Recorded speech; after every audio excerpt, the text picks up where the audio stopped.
بسم اللہ الرحمن الرحیم وَنُنَزِّلُ مِنَ الْقُرْآنِ مَا هُوَ شِفَاءٌ وَرَحْمَةٌ لِّلْمُؤْمِنِينَ وَلَا يَزِيدُ الظَّالِمِينَ إِلَّا خَسَارًا صدق اللہ العظیم۔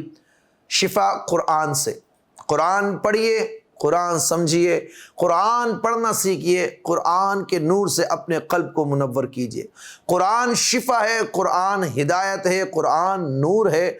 قرآن کا نور آپ کے قلب کو منور کرتا ہے، اور قرآن پڑھنے سے وہ برکتیں نازل ہوتی ہیں کہ زندگی کے ہر شعبے میں آپ کی روحانی طور پر رہنمائی بھی ہوتی ہے۔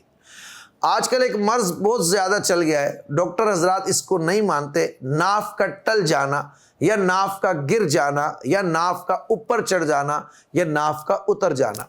کسی بھی شخص کو اگر ایسا ہو جائے تو قرآن مجید فرقان حمید میں اس کا علاج بزرگوں نے بتایا ہے۔ سورہ بقرہ کی اس آیت کو ذَلِكَ تَخْفِيفٌ مِّن رَبِّكُمْ وَرَحْمَةٌ آیت نمبر 178 کاغذ پر لکھ کر تعویذ کی طرح بنا کر ناف پر باندھ لیجئے، انشاءاللہ ناف اپنی جگہ پر آ جائے گی۔ اور ناف کی تکلیف بڑی خطرناک ہوتی ہے جناب، میں تجربے سے گزرتا رہتا ہوں۔